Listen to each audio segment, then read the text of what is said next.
J'ai surpris mon fiancé en train d'étrangler son propre reflet dans le miroir. Une histoire vraie.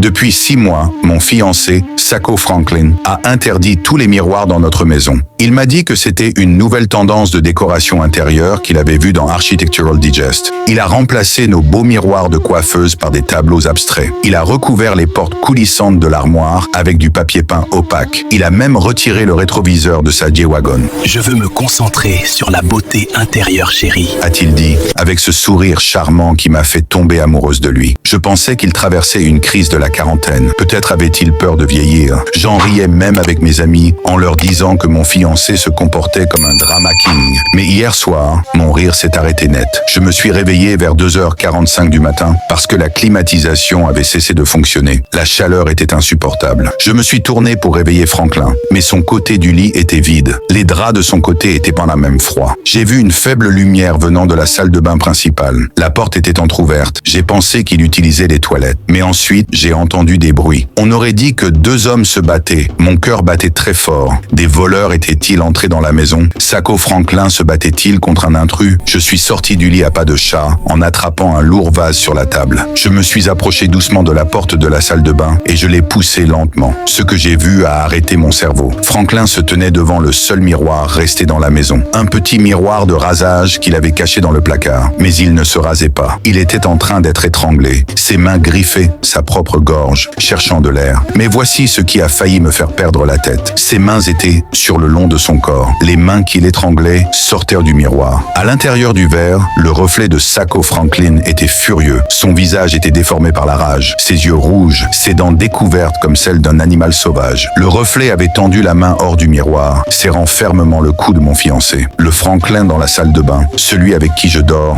celui qui m'achète des diamants, se défendait, les yeux révulsés. J'ai crié. Le cri a brisé le sort. Le reflet a tourné brusquement la tête vers moi. Ses yeux ont croisé les miens. À cet instant précis, j'ai vu quelque chose qui a glacé mon âme. L'homme dans le miroir avait la petite cicatrice sur son sourcil gauche. La cicatrice que Franklin avait quand nous étions au secondaire. L'homme debout dans ma salle de bain n'avait pas cette cicatrice. Soudain, mon supposé fiancé dans la pièce a attrapé un lourd flacon de parfum et a brisé le miroir. Le verre s'est brisé en 1000 morceaux. Les mains autour de son cou ont disparu instantanément. Il se tenait là, haletant, saignant là où les éclats de verre l'avaient coupé. Puis il s'est tourné pour me regarder. Son visage était lisse, trop lisse. Son expression était vide, comme celle d'une poupée. Retourne te coucher, c'était un mauvais rêve. Qui es-tu?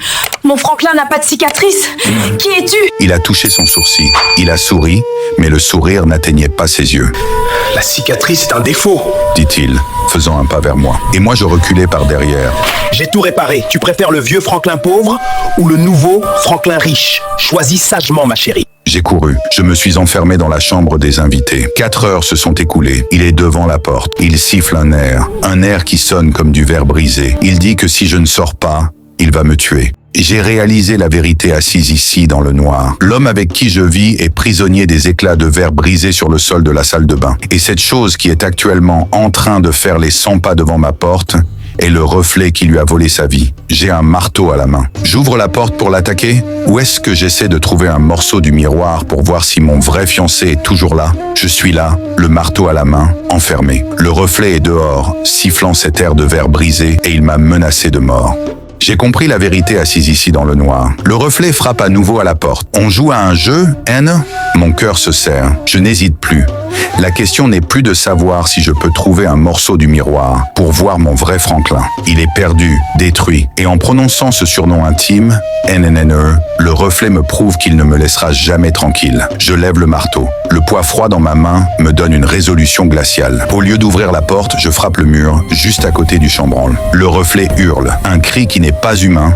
Un son aigu et déformé qui s'éteint rapidement, comme un cristal qui se dissout. J'attends. Le silence est immédiat, absolu. Je déverrouille doucement la porte. Il n'y a personne. Juste une fine traînée de poussière scintillante, comme du sable de verre qui s'éloigne vers le salon. Le reflet n'était pas fait de chair et d'os. Il n'était qu'une substance fragile arrachée au monde des illusions. Je m'accroupis et je trouve un seul petit éclat de verre propre sur le seuil. Je le ramasse. En regardant à travers, je ne vois que mon propre œil, rouge et fatigué par la nuit d'horreur. Il n'y a plus de Franklin. Ni l'ancien avec la cicatrice, ni le nouveau reflet riche. Je jette le fragment et me dirige vers notre chambre. Je m'allonge. Je suis peut-être fauché maintenant, mais je suis libre. J'ai choisi la sécurité et la vie plutôt que le mensonge et la richesse. Le seul défaut qu'il me reste à réparer maintenant est mon cœur. La véritable valeur est dans l'authenticité et l'intégrité plutôt que dans la richesse et la perfection illusoire. Il faut se méfier de ce qui est trop beau et choisir l'âme plutôt que l'apparence. N'oublie pas de t'abonner pour ne rien rater de mes prochaines vidéos.